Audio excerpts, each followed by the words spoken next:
let's talk about the situation and that argument that happened live on ESPN on First Take the other day between Kendrick Perkins and JJ Redick.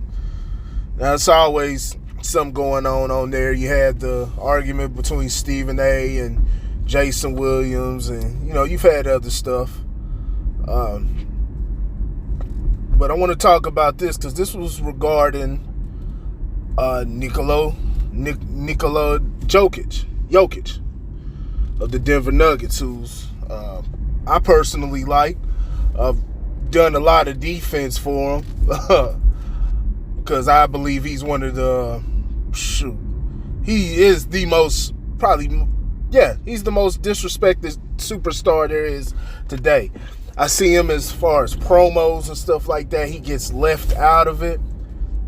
I think he's must-see TV. He's not as flashy, anything like that, but fuck, he's big time, man. And he plays the game the right way. If you really appreciate the game of basketball, man, just, you understand the fundamentals and, different mechanics and doing things that, doing what it takes to win. Watch that guy. Watch that guy. He's definitely progressed even more over the years. And I think he can, with the right talent, I think they can win a championship. The right talent, the right circumstances. Possibility could be this year. I'm not sure yet, though. There's a lot of parity going on in the league.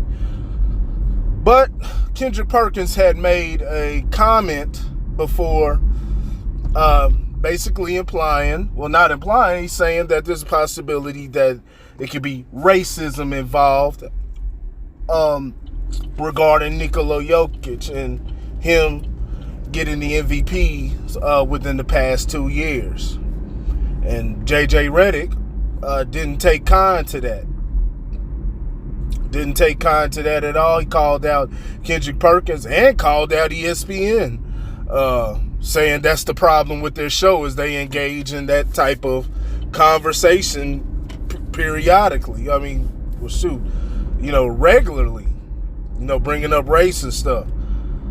Now, I believe, if I'm not mistaken, JJ Redick has contributed to that around there, which I don't see a problem with. It can, if you bringing it up, especially and applying it in places that, it's not applicable, you ruin the conversation. So you better make sure it sticks when you're bringing in something as touchy as race into the subject of sports, especially when sports are supposed to be a form of escapism, right? But here, in this instance, I think Kendrick Perkins had asked a valid question. Do I agree with it? Do I think that's the case? No. But is there validity? Is there maybe something, if you need take an examination to it? Could it be something? Because what he talked about was over the past, and JJ Redick called them out, but still it's a large sample size. Since 1990, there's only been 3 MVPs that haven't been in the top 10 of scoring, and all of them have been white players. Dirk Nowitzki, Steve Nash, and of course Nikola Jokic, right? I have to look on Jokic. I have to look for myself if he was in the top 10, but I'm going to go with Perkins' word. Because Jokic was dropping some numbers. I think it was 26, 27 points per game in both of those years that he won the MVP. So, I mean, could it be a possibility? And he brought up the fact that 80% of the voters of the MVP, they're white. I saw it get dismissed because, get dismissed and everything. I've seen with the reasoning for the dismissal being that they say, well, what about all those other years that black players get voted in? I think what Perkins is trying to say that, if they can get a white guy in there, they're gonna get him in. If there's enough of a, if he's in the, what am I trying to say? If he's in the question, if he's in the ballpark of getting it, they're gonna give it to him. Now, do I agree that's what happened? I don't believe that. I don't believe that was what happened. The year Dirk won, his team was number one. Dirk's always balled out. Shit, they won 67 games that fucking year. They won 67 games that year. Steve Nash, I believe Kobe deserved it in at least one of those years, but Kobe was coming off of the whole thing in Colorado. They didn't want to. I believe they didn't want to do that. But that's speculation. But that's what I believe. I could be wrong. Just like I believe Perkins is wrong. But I think that came because of what happened in Colorado. And on top of that, Steve Nash and the Phoenix Suns, they were number one. Meanwhile, Kobe was seventh. 1 year they were eighth. The other year they were seventh. So they were pretty low. They were pretty low in the standings. But I believe Kobe deserved it. But Steve Nash filled up the stat sheet, and shit, he took that Phoenix Suns, even though they had the talent around them with Sean Marion and Amari Stoudemire, he took that team to another level. And they had a lot of talent too, but shit, he always ran those fast-paced type of offenses, the offenses that Mike D'Antoni was known for. I mean, the offenses Mike D'Antoni was, known for. It was a perfect fit because Steve Nash was running that type of fast-paced offense in Dallas when he was with Nowitzki. Him and the Mavericks and the Sacramento Kings were the two fastest-paced teams and the highest-scoring teams in the NBA around their time. So, I think Steve Nash is still a good MVP. But is there always a possibility? There's always a possibility. It's just something that has to be proven. I don't have a problem with Kendrick Perkins bringing that up on his show. My thing is, if you want to apply race in that manner when it comes to what white people are doing, well, don't get mad when a white person does the same thing. That's simple. Do not get mad when a white person does the same thing. Gotta be fair. Gotta be fair. But Jokic, if you look at his seasons, and I even looked, especially last year, because I'm like, man, Joel Embiid, man, he's putting up such great numbers, but I was comparing his and Jokic's numbers, and there's certain things, man, that stand out, like assist numbers, and it's just little small things when you actually take a look at Jokic's, game. You can see why he won the MVP. And now this year, his scoring has went down a little bit, but shit, he's averaging a triple-double.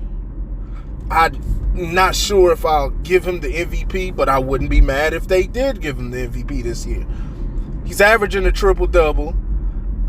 Scoring's gone down a little bit, but he's still a top scorer, not top 10, but the top scorer in the league. He's right below 25. But like I said, given the triple-double, it's highly efficient, and his team is number one in the West and got the second best overall record in the NBA as we speak. The dude's a straight baller. Without him last year, I know the Nuggets sat at probably about the 6th seed. I know people bring that up, how could he do that if it's about the record and stuff like that? Sometimes it gets kind of flip-floppy as far as the criteria for getting MVP. But keep in mind, Russell Westbrook, if I'm right, wasn't his team lower in the standings the year he won MVP, but he put on such a show and carried that team to the playoffs while averaging a triple-double. I mean, you had to do it. Well, Jokic was, I believe they were about the 6th seed last year, if I remember right. I could be wrong. But he carried that team, especially without Jamal Murray. And if you watch the games, you saw it. He put that team on his back as an anchor, as a superstar. He's doing the same thing this year, just with even more help with Murray. And now they're at number 1 in the league. So, like I said, you got other guys like the Embiids and Antetokounmpo. Shit, man. I don't know. I wouldn't be mad if any of those guys got it. Joker or any of the other two got it. It's crazy. It's crazy how, man, it's the big guys, man. The game has evolved, and you got the big guys running things once again. They're back in the saddle, man. It's a big man's league as far as the guys at the top. Gotta like that. And you got the guard play too, man. I'm getting used to the new NBA, man. I was kind of one of the old guys, man. Kind of like, man, I like it the old way, but I'm adapting to the new stuff, man. And I like it. It just needs a little bit more physicality, but I respect what they're doing. I like what they're doing. It's a different game today. But also take a look at some of those top guys like Joker, Embiid, Doncic, Giannis. These are the top guys in the league. Usually always the front runners for the MVP. Now, of course, you got Tatum in there too. What does that say about the American players?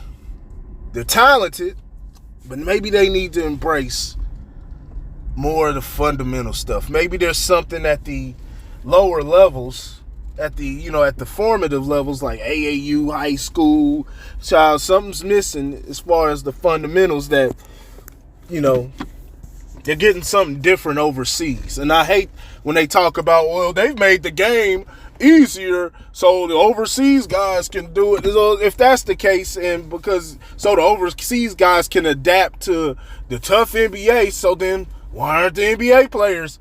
Why isn't everybody else putting up? Why aren't they leading the charge?